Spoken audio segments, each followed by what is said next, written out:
ಜನರ ಕಷ್ಟ ಕೇಳಕ್ಕೆ ಬಂದಿಲ್ಲ, ಬಹುಶಃ ಕಪ್ಪ ಕೇಳಕ್ಕೆ ಬಂದಿರ್ಬೋದು. ಕಷ್ಟ ಕೇಳಕ್ಕೆ ಬಂದಿದ್ದಾರೆ ಅಂತ ನನಗೆ ಅನ್ನಿಸ್ತಾ ಇಲ್ಲ. ಆಗಾಗ ಬರ್ತಾರೆ. ಕಾಂಗ್ರೆಸ್ದೊಂದು ವಾಡಿಕೆ ಇದೆ, ಕಪ್ಪ ಕೊಡುವ ವಾಡಿಕೆ. ಹಿಂದೆ ಮೊಘಲರ ಆಳ್ವಿಕೆ ಇದ್ದಾಗ ಕಪ್ಪ ಕೊಡುವ ಪದ್ಧತಿ ಇತ್ತಂತೆ. ಕಾಂಗ್ರೆಸ್ ಆಳ್ವಿಕೆಯಲ್ಲೂ ಹಾಗೇ ರಾಜ್ಯದವರು ಅವರ ಕೇಂದ್ರದ ಕಾಂಗ್ರೆಸ್ಸಿಗೆ ಕಪ್ಪ ಕೊಡಬೇಕು. ಕಪ್ಪ ಕೊಡದೇ ಇದ್ದರೆ ಅವರು ಪದಚ್ಯುತಗೊಳ್ತಾರೆ. ಹಿಂದೆ ವೀರೇಂದ್ರ ಪಾಟೀಲ್ ಕಪ್ಪ ಕೊಡಲಿಲ್ಲ. ಆ ಕಪ್ಪ ಕೊಡದೇ ಇದ್ದ ಕಾರಣಕ್ಕೆ ವೀರೇಂದ್ರ ಪಾಟೀಲರನ್ನು ಪದಚ್ಯುತಗೊಳಿಸಿದರು. ಹಾಗಾಗಿ ಯಾರು ಅಧಿಕಾರದಲ್ಲಿ ಉಳ್ಕೊಳ್ಬೇಕು ಅವರು ಕಪ್ಪ ಕೊಡುವ ಪರಿಪಾಠವನ್ನು ಇಟ್ಕೊಂಡಿದ್ದಾರೆ. ಬಹುಶಃ ಸುರ್ಜೇವಾಲರು ಅವರು ಕಪ್ಪ ಸಂಬಂಧಿಸಿದಂತೆ ಮಾತುಕತೆಗೆ ಬಂದಿರ್ಬೋದು. ಜನರ ಕಷ್ಟನ ಕೇಳೋ ಅಭ್ಯಾಸ ಅವರಿಗಿಲ್ಲ ಬಿಡಿ.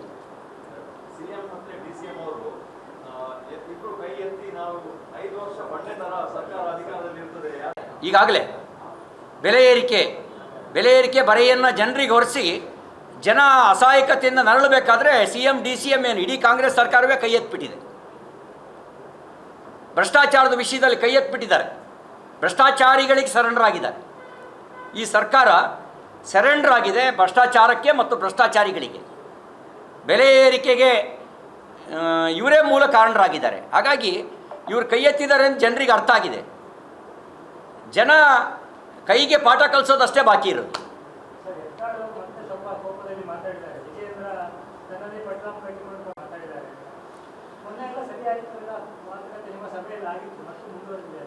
ಈಗ ಅವರು ನಮ್ಮ ಪಕ್ಷದ ಉಚ್ಚಾಟಿತ ಶಾಸಕರು. ನಾನು ಅವರಿಗೆ ಪ್ರತಿಕ್ರಿಯಿಸೋಕೆ ಬಯಸೋದಿಲ್ಲ.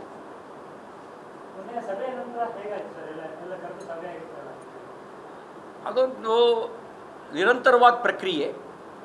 ಎಲ್ಲ ಜಿಲ್ಲೆಗಳಲ್ಲಿ ನಮ್ಮ ಪಕ್ಷದ ಸಂಘಟನೆಯನ್ನು ಬಲಗೊಳಿಸಿ ಜನಪರ ಹೋರಾಟ ಮಾಡುವಂತೆ, ಜನಪರ ಕಾರ್ಯ ಮಾಡುವಂತೆ, ಜನಪರ ಕಾರ್ಯ ಮತ್ತು ಜನಪರ ಹೋರಾಟದ ಮೂಲಕ ಜನನಾಯಕತ್ವ ಬೆಳೆಸ್ಕೊಳ್ಳೋಕೆ ಬೇಕಾದಂಥ ಭೂಮಿಕೆಯನ್ನು ಸಿದ್ಧಪಡಿಸೋ ಯೋಜನೆ ಮಾಡಿದ್ದೇವೆ.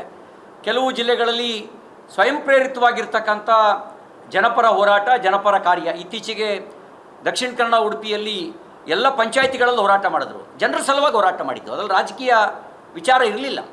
9/11 ಈ ಖಾತೆಗೆ ಸಂಬಂಧಪಟ್ಟಂತೆ ಇರ್ಬೋದು, ಅಕ್ರಮ ಸಕ್ರಮ 94Cಗೆ ಸಂಬಂಧಪಟ್ಟಂತೆ ಇರ್ಬೋದು, ಆಮೇಲೆ ಆಶ್ರಯ ಯೋಜನೆ ನೆನೆಗುದಿಗೆ ಬಿದ್ದಿರೋದಕ್ಕೆ ಸಂಬಂಧಪಟ್ಟಂತೆ ಇರ್ಬೋದು, ಕಾಸು ಕೊಟ್ಟವನಿಗೆ ಮನೆ ಕೊಡ್ತಕ್ಕಂಥ ಕಾಂಗ್ರೆಸ್ನ ನೀತಿಯ ವಿರುದ್ಧ ಇರ್ಬೋದು, ಪಿಂಚಣಿಯನ್ನು ರದ್ದುಪಡಿಸಿರ್ತಕ್ಕಂಥ 23 ಲಕ್ಷ ಜನ ಬಡವರ ಅನ್ನವನ್ನು ಕಿತ್ಕೊಳ್ಳೋದಕ್ಕೆ ಸಂಚು ಮಾಡಿರತಕ್ಕಂಥದ್ರ ಬಗ್ಗೆ ಇರ್ಬೋದು, ಈ ವಿದ್ಯುತ್ ದರ ಏರಿಕೆಗೆ ಸಂಬಂಧಪಟ್ಟಂತೆ ಇರ್ಬೋದು, ಈ ಥರ ಜನಪರವಾಗಿರೋ ವಿಷಯನ ಇಟ್ಕೊಂಡು ಹೋರಾಟ ಮಾಡಿದ್ದಾರೆ. ನಾವು ಅದನ್ನು ರಾಜ್ಯವ್ಯಾಪಿ ವಿಸ್ತರಿಸಬೇಕು ಅಂತ ಚರ್ಚೆ ನಡೆಸಿದ್ದೇವೆ. ಆ ರೀತಿ ಜನರ ಸಮಸ್ಯೆಗಳನ್ನು ಆಧರಿಸಿ ನಾವು ಜನಪರ ಹೋರಾಟವನ್ನು ರೂಪಿಸ್ತೇವೆ. ಅವರು ಜನರ ಕಷ್ಟ ಕೇಳಕ್ಕೆ ಬಂದಿಲ್ಲ, ಬಹುಶಃ ಕಪ್ಪ ಕೇಳಕ್ಕೆ ಬಂದಿರ್ಬೋದು. ಕಷ್ಟ ಕೇಳಕ್ಕೆ ಬಂದಿದ್ದಾರೆ ಅಂತ ನನಗೆ ಅನ್ನಿಸ್ತಾ ಇಲ್ಲ. ಆಗಾಗ ಬರ್ತಾರೆ. ಕಾಂಗ್ರೆಸ್ದೊಂದು ವಾಡಿಕೆ ಇದೆ, ಕಪ್ಪ ಕೊಡುವ ವಾಡಿಕೆ. ಹಿಂದೆ ಮೊಘಲರ ಆಳ್ವಿಕೆ ಇದ್ದಾಗ ಕಪ್ಪ ಕೊಡುವ ಪದ್ಧತಿ ಇತ್ತಂತೆ.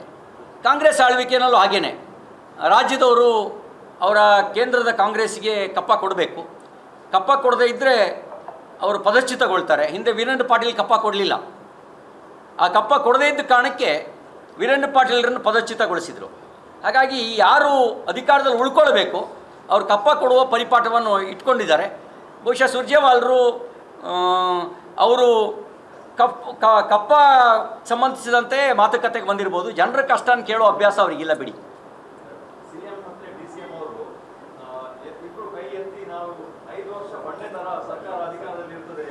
ಈಗಾಗಲೇ ಬೆಲೆ ಏರಿಕೆ ಬರೆಯನ್ನು ಜನರಿಗೆ ಹೊರಿಸಿ ಜನ ಅಸಹಾಯಕತೆಯಿಂದ ನರಳಬೇಕಾದ್ರೆ CM DCM ಏನು ಇಡೀ ಕಾಂಗ್ರೆಸ್ ಸರ್ಕಾರವೇ ಕೈ ಎತ್ತಿಬಿಟ್ಟಿದೆ. ಭ್ರಷ್ಟಾಚಾರದ ವಿಷಯದಲ್ಲಿ ಕೈ ಎತ್ತಿಬಿಟ್ಟಿದ್ದಾರೆ. ಭ್ರಷ್ಟಾಚಾರಿಗಳಿಗೆ ಸರೆಂಡರ್ ಆಗಿದ್ದಾರೆ. ಈ ಸರ್ಕಾರ ಸರೆಂಡರ್ ಆಗಿದೆ ಭ್ರಷ್ಟಾಚಾರಕ್ಕೆ ಮತ್ತು ಭ್ರಷ್ಟಾಚಾರಿಗಳಿಗೆ. ಬೆಲೆ ಏರಿಕೆಗೆ ಇವರೇ ಮೂಲ ಕಾರಣರಾಗಿದ್ದಾರೆ. ಹಾಗಾಗಿ ಇವರು ಕೈ ಎತ್ತಿದ್ದಾರೆ ಅಂತ ಜನರಿಗೆ ಅರ್ಥ ಆಗಿದೆ. ಜನ ಕೈಗೆ ಪಾಠ ಕಲಿಸೋದಷ್ಟೇ ಬಾಕಿ ಇರೋದು.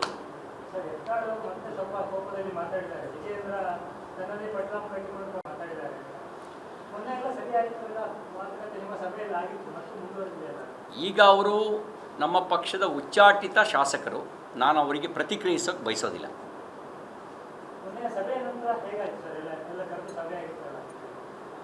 ಅದೊಂದು ನಿರಂತರವಾದ ಪ್ರಕ್ರಿಯೆ. ಎಲ್ಲ ಜಿಲ್ಲೆಗಳಲ್ಲಿ ನಮ್ಮ ಪಕ್ಷದ ಸಂಘಟನೆಯನ್ನು ಬಲಗೊಳಿಸಿ ಜನಪರ ಹೋರಾಟ ಮಾಡುವಂತೆ, ಜನಪರ ಕಾರ್ಯ ಮಾಡುವಂತೆ, ಜನಪರ ಕಾರ್ಯ ಮತ್ತು ಜನಪರ ಹೋರಾಟದ ಮೂಲಕ ಜನನಾಯಕತ್ವ ಬೆಳೆಸ್ಕೊಳ್ಳೋಕ್ಕೆ ಬೇಕಾದಂಥ ಭೂಮಿಕೆಯನ್ನು ಸಿದ್ಧಪಡಿಸೋ ಯೋಜನೆ ಮಾಡಿದ್ದೇವೆ. ಕೆಲವು ಜಿಲ್ಲೆಗಳಲ್ಲಿ ಸ್ವಯಂ ಪ್ರೇರಿತವಾಗಿರ್ತಕ್ಕಂಥ ಜನಪರ ಹೋರಾಟ, ಜನಪರ ಕಾರ್ಯ. ಇತ್ತೀಚೆಗೆ ದಕ್ಷಿಣ ಕನ್ನಡ, ಉಡುಪಿಯಲ್ಲಿ ಎಲ್ಲ ಪಂಚಾಯಿತಿಗಳಲ್ಲಿ ಹೋರಾಟ ಮಾಡಿದ್ರು. ಜನರ ಸಲುವಾಗಿ ಹೋರಾಟ ಮಾಡಿದ್ದು, ಅದರಲ್ಲಿ ರಾಜಕೀಯ ವಿಚಾರ ಇರಲಿಲ್ಲ. 9/11 ಈ ಖಾತೆಗೆ ಸಂಬಂಧಪಟ್ಟಂತೆ ಇರ್ಬೋದು, ಅಕ್ರಮ ಸಕ್ರಮ 94Cಗೆ ಸಂಬಂಧಪಟ್ಟಂತೆ ಇರ್ಬೋದು, ಆಮೇಲೆ ಆಶ್ರಯ ಯೋಜನೆ ನೆನೆಗುದಿಗೆ ಬಿದ್ದಿರೋದಕ್ಕೆ ಸಂಬಂಧಪಟ್ಟಂತೆ ಇರ್ಬೋದು, ಕಾಸು ಕೊಟ್ಟವನಿಗೆ ಮನೆ ಕೊಡ್ತಕ್ಕಂಥ ಕಾಂಗ್ರೆಸ್ನ ನೀತಿಯ ವಿರುದ್ಧ ಇರ್ಬೋದು, ಪಿಂಚಣಿಯನ್ನು ರದ್ದುಪಡಿಸಿರ್ತಕ್ಕಂಥ 23 ಲಕ್ಷ ಜನ ಬಡವರ ಅನ್ನವನ್ನು ಕಿತ್ಕೊಳ್ಳೋದಕ್ಕೆ ಸಂಚು ಮಾಡಿರ್ತಕ್ಕಂಥದ್ರ ಬಗ್ಗೆ ಇರ್ಬೋದು, ಈ ವಿದ್ಯುತ್ ದರ ಏರಿಕೆಗೆ ಸಂಬಂಧಪಟ್ಟಂತೆ ಇರ್ಬೋದು, ಈ ಥರ ಜನಪರವಾಗಿರೋ ವಿಷಯನ ಇಟ್ಕೊಂಡು ಹೋರಾಟ ಮಾಡಿದ್ದಾರೆ. ನಾವು ಅದನ್ನು ರಾಜ್ಯವ್ಯಾಪಿ ವಿಸ್ತರಿಸಬೇಕು ಅಂತ ಚರ್ಚೆ ನಡೆಸಿದ್ದೇವೆ. ಆ ರೀತಿ ಜನರ ಸಮಸ್ಯೆಗಳನ್ನು ಆಧರಿಸಿ ನಾವು ಜನಪರ ಹೋರಾಟವನ್ನು ರೂಪಿಸ್ತೇವೆ. ಅವರು ಜನರ ಕಷ್ಟ ಕೇಳಕ್ಕೆ ಬಂದಿಲ್ಲ, ಬಹುಶಃ ಕಪ್ಪ ಕೇಳಕ್ಕೆ ಬಂದಿರ್ಬೋದು. ಕಷ್ಟ ಕೇಳಕ್ಕೆ ಬಂದಿದ್ದಾರೆ ಅಂತ ನನಗೆ ಅನ್ನಿಸ್ತಾ ಇಲ್ಲ. ಆಗಾಗ ಬರ್ತಾರೆ. ಕಾಂಗ್ರೆಸ್ದೊಂದು ವಾಡಿಕೆ ಇದೆ, ಕಪ್ಪ ಕೊಡುವ ವಾಡಿಕೆ. ಹಿಂದೆ ಮೊಘಲರ ಆಳ್ವಿಕೆ ಇದ್ದಾಗ ಕಪ್ಪ ಕೊಡುವ ಪದ್ಧತಿ ಇತ್ತಂತೆ. ಕಾಂಗ್ರೆಸ್ ಆಳ್ವಿಕೆಯಲ್ಲೂ ಹಾಗೇನೆ ರಾಜ್ಯದವರು ಅವರ ಕೇಂದ್ರದ ಕಾಂಗ್ರೆಸ್ಸಿಗೆ ಕಪ್ಪ ಕೊಡಬೇಕು. ಕಪ್ಪ ಕೊಡದೇ ಇದ್ದರೆ ಅವರು ಪದಚ್ಯುತಗೊಳ್ತಾರೆ. ಹಿಂದೆ ವೀರೇಂದ್ರ ಪಾಟೀಲ್ ಕಪ್ಪ ಕೊಡಲಿಲ್ಲ. ಆ ಕಪ್ಪ ಕೊಡದೇ ಇದ್ದ ಕಾರಣಕ್ಕೆ ವೀರೇಂದ್ರ ಪಾಟೀಲರನ್ನು ಪದಚ್ಯುತಗೊಳಿಸಿದರು. ಹಾಗಾಗಿ ಯಾರು ಅಧಿಕಾರದಲ್ಲಿ ಉಳ್ಕೊಳ್ಬೇಕು ಅವರು ಕಪ್ಪ ಕೊಡುವ ಪರಿಪಾಠವನ್ನು ಇಟ್ಕೊಂಡಿದ್ದಾರೆ. ಬಹುಶಃ ಸುರ್ಜೇವಾಲರು ಅವರು ಕಪ್ಪ ಸಂಬಂಧಿಸಿದಂತೆ ಮಾತುಕತೆಗೆ ಬಂದಿರ್ಬೋದು. ಜನರ ಕಷ್ಟನ ಕೇಳೋ ಅಭ್ಯಾಸ ಅವರಿಗಿಲ್ಲ ಬಿಡಿ.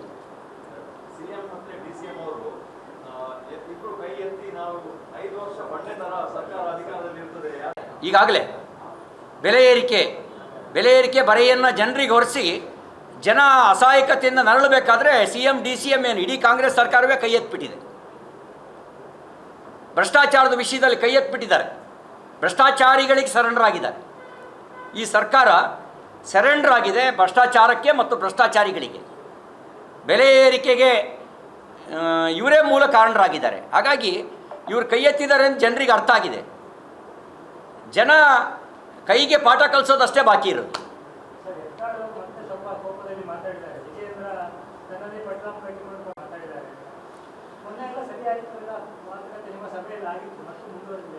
ಈಗ ಅವರು ನಮ್ಮ ಪಕ್ಷದ ಉಚ್ಚಾಟಿತ ಶಾಸಕರು. ನಾನು ಅವರಿಗೆ ಪ್ರತಿಕ್ರಿಯಿಸೋಕೆ ಬಯಸೋದಿಲ್ಲ.